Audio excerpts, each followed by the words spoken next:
trabajo en el Parque Rural de Anaga, que es un espacio natural protegido y que de alguna manera pues concilia lo que es la naturaleza, la biota y el uso racional del territorio por parte de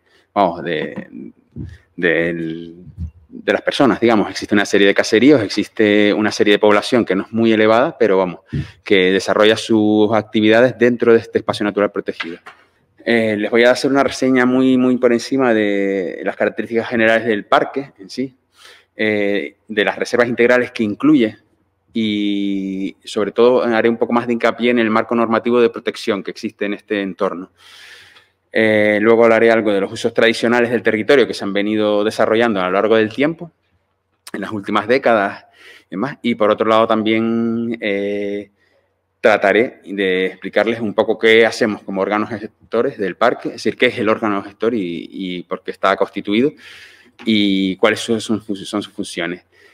Y por último, pues tocaré algunos problemas a los que se enfrenta el Parque Rural en la actualidad y retos para el futuro para dicho parque. Bueno, comenzamos con las características generales del Parque Rural.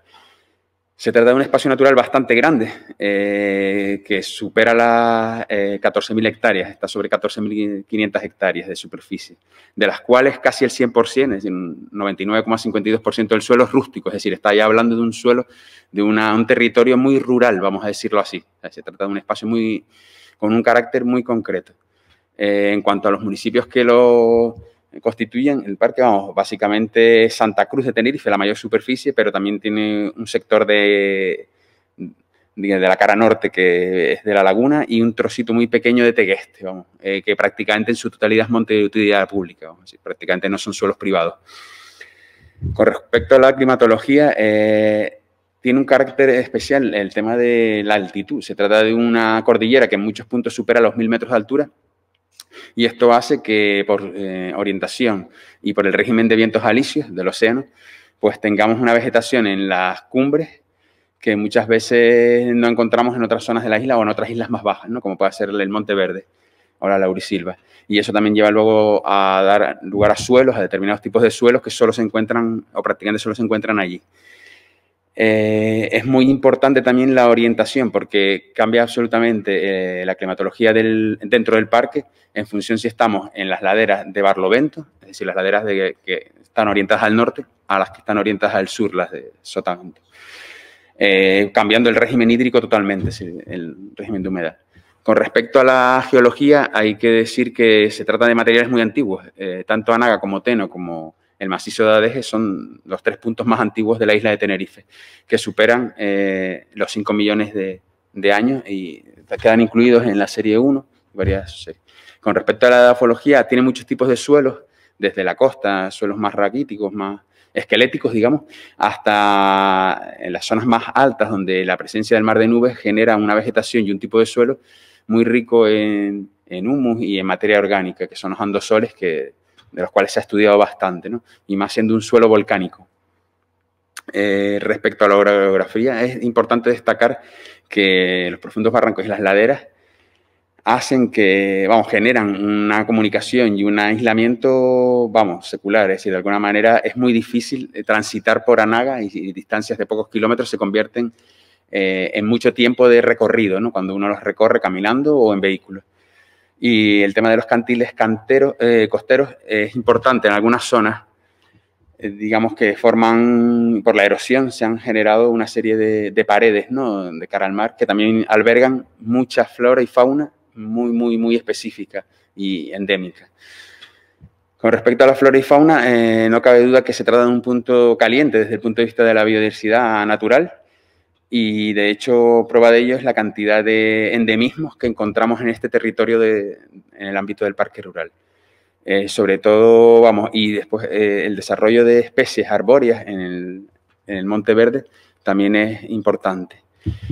Con respecto a la población, hay que destacar que existen unos 25 asentamientos entre rurales y agrícolas y todos ellos, prácticamente todos ellos, se caracterizan por el marcado aislamiento, lo que genera que, vamos, no sea a veces sencillo moverse a la conurbación urbana de Santa Cruz Laguna o entre caseríos incluso. Bueno, esto ha hecho que cada caserío tenga su particularidad o su idiosincrasia incluso. En cuanto al paisaje, es muy singular y destaca tanto el natural de las zonas más altas como el de los valles humanizado o antropizado, en el cual encontramos zonas agrícolas, ganaderas, que combinan con territorios naturales y cauces, saucedas y otro tipo de vegetación y de paisajes que hacen un mosaico bastante diverso, un mosaico muy diverso. En cuanto a las reservas integrales, que son una de las figuras de máxima protección dentro de los espacios naturales de Canarias, digamos, tenemos 3 de las 4 reservas naturales integrales de la isla de Tenerife. 3 de ellas se encuentran dentro del Parque Rural de Anaga, lo que también hace referencia al valor tanto de flora y fauna como de geológico que tienen estas 3 reservas. Y Juana es la mayor, vamos a decir, tiene prácticamente el 10% de la superficie del parque, corresponde a la Reserva Natural Integral de Juana, y destacan las zonas de Cardonal Tabaibal o Ran Flora, de zonas séricas, zonas secas y demás, en las que aparecen ejemplares de euforbias bastante desarrollados, ¿no? Poco habituales en la isla. Y por otro lado aparecen también afloramientos fonolíticos como el roque y punta de Antequera y el roque de Juan Bay, ¿sabes? Que sí que son poco habituales en la cordillera de Anaga. Respecto al Pijaral, tiene una muestra de las mejores laurisilvas de la isla, por no decir la mejor, ¿no? Y se caracteriza por prácticamente una constante lluvia horizontal o una constante régimen de humedad bastante elevado. Este es bastante más pequeño, es como una cuarta parte de Juana. Y respecto a los roques de Anaga, sí que es bastante importante por las colonias de aves marinas que existen, que se desarrollan y que nidifican en estos puntos. Y que además se encuentran, al ser roques marinos, digamos, están aislados del territorio de Anaga, del resto de la península, con lo cual hace que su conservación sea más fácil. Ha aparecido algunos yacimientos arqueológicos en el roque de tierra y también hay algunos bosquetes de sabinas y dragos también en el roque de tierra. Con respecto al marco normativo, esto es algo bastante importante a tener en cuenta cuando se vaya a la hora de desarrollar cualquier actividad en el entorno del parque. Existe una norma que es la principal que se lleva, nosotros informamos desde la Oficina de Gestión del Parque, que es el Plan Rector de Uso y Gestión, lo que la gente abrevia como PRUC de Anaga. Este es un documento que es un decreto del 96, aunque se revisó hace unos años, en el 2006, y ahora está a punto de tener otra revisión. Muy importante dentro del Plan Rector de Uso y Gestión del Parque Rural de Anaga es la zonificación y por otro lado, concatenada con la zonificación, el régimen de usos que se permite específico.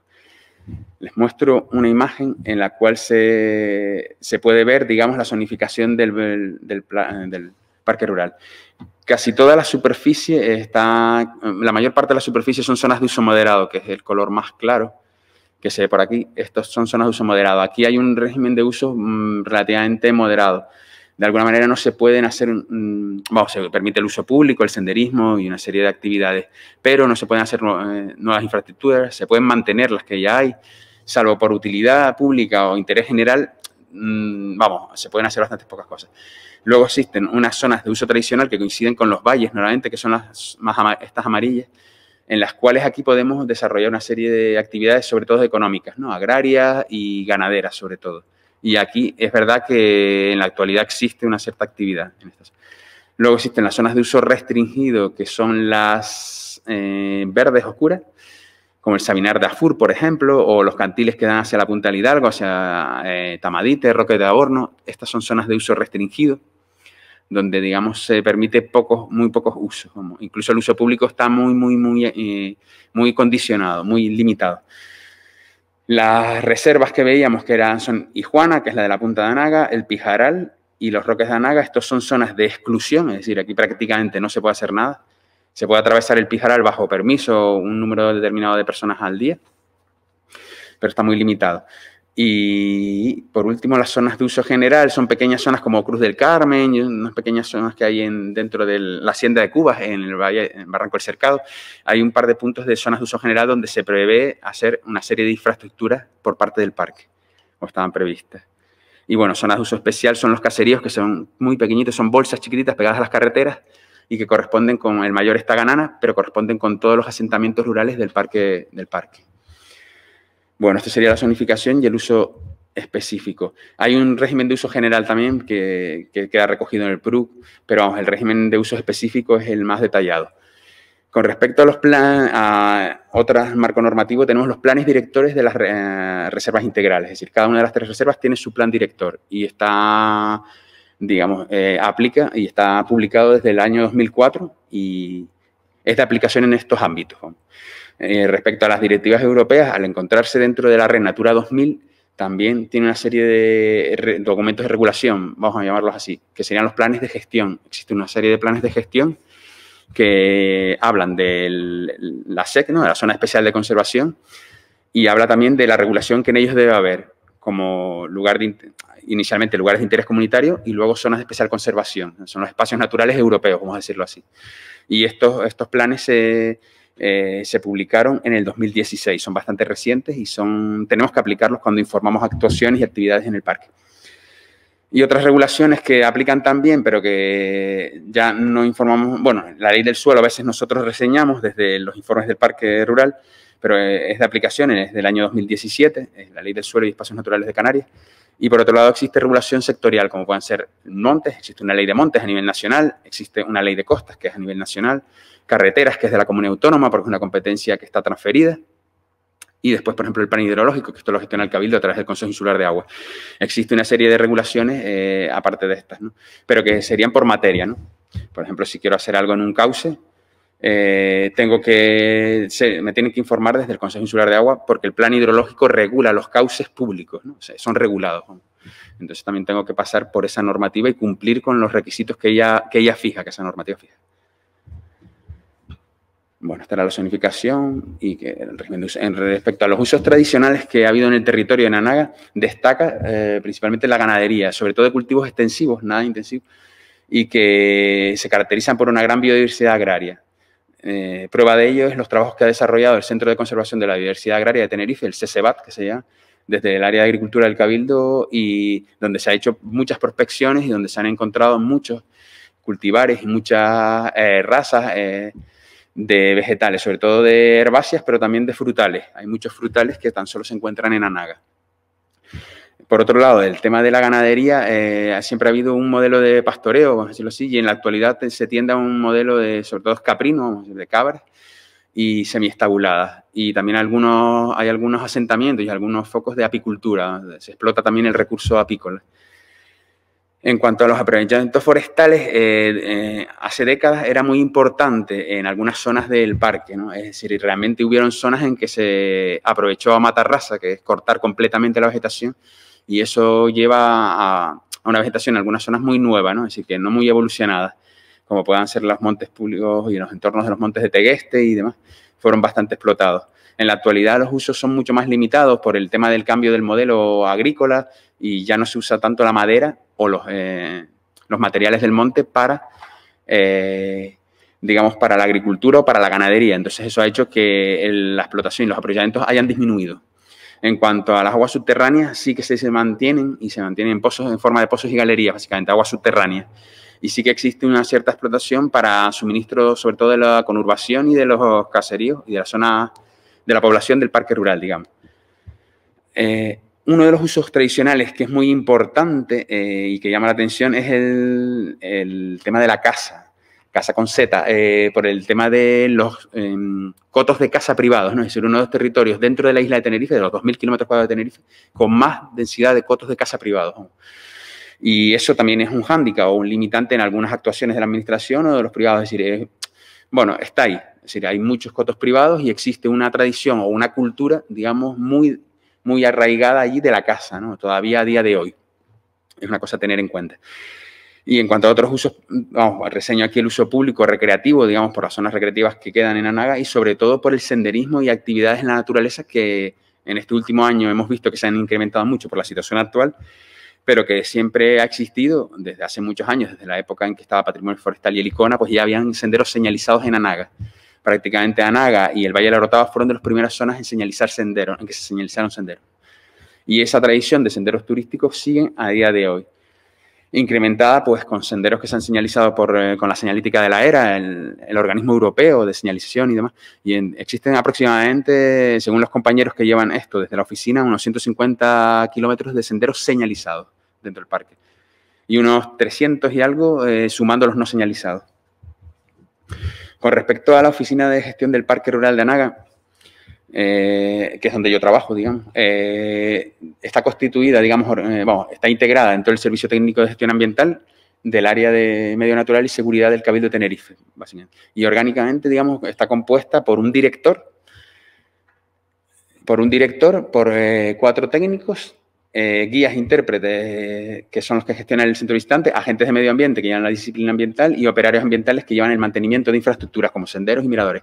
En cuanto a las funciones, básicamente podemos hablar de gestión activa y gestión pasiva. De la gestión activa hablaríamos de la redacción y ejecución de proyectos e intervenciones en el territorio, trabajos participativos con la población, el centro visitante, el mantenimiento de infraestructuras de uso público, como decíamos, miradores, senderos, disciplina ambiental, que es mucho la parte que llevan los agentes, es decir, que no se hagan grandes infracciones o controlar las infracciones dentro del parque. Y en la gestión pasiva, pues tendríamos la elaboración de informes, de órganos gestores y otros informes que se requieran al parque o al servicio y dentro del ámbito del parque rural. Y según el marco vigente, que sería el plan rector y que nos regula. En relación a nuevamente son a privados, pero también pueden ser a proyectos públicos que se desarrollen dentro del parque. Los problemas a los que se enfrenta el parque, básicamente, en los tiempos que llevo trabajando en él y que hemos analizado, básicamente vienen de un cambio de modelo económico global en la isla y que se ha incrementado un poco, se ha generado por el tema de que el sector primario ha cambiado, se ha vuelto mucho más competitivo, mucho más intensivo y en este sentido Anaga ahora mismo no cabe en el modelo agrícola, digamos, general de la isla de Tenerife. Entonces necesita caracterizarse, necesita valorizarse, necesita que sus productos sean tenidos en valor, pues hay una serie de variedades locales de papas indígenas, es decir, por ejemplo, que no se encuentran en otros lugares de la isla ni de las islas, ni del territorio nacional. Entonces, eso es un valor añadido, ¿no? Sería un trabajo de valorización que habría que hacer potente. Y por otro lado, también en la falta de relevo generacional y de formación de los colectivos, también es otro problema en el que estamos viendo. Y después, por último, tengo que también mirar hacia nosotros, el exceso de normativa también a veces puede ralentizar mucho ciertas iniciativas privadas y empresariales. Eso, vamos, nos guste o no, está ahí, es un marco legal, es jurídico, hay que aplicarlo y es de aplicación y es lo que procede, pero está ahí y a veces ralentiza demasiado. Respecto a los retos de futuro, digamos, habría que intentar fijar población ahí, en Anaga, directamente, en los caseríos, que la gente no se vaya, ¿sabes? Que no sea una Canarias vacía, digamos, o vaciada. Habría que intentar eso generando actividad económica in situ. Y por otro lado, también procurar el relevo generacional con cualificaciones necesarias. Es decir, habría que trabajar sobre la cualificación de la gente más joven de los caseríos y de la población de Anagas. En cuanto a poner en valor la biodiversidad agraria que existe allí, habría que trabajar sobre esto. Habría que valorizarla, vamos. Habría que darle valor añadido.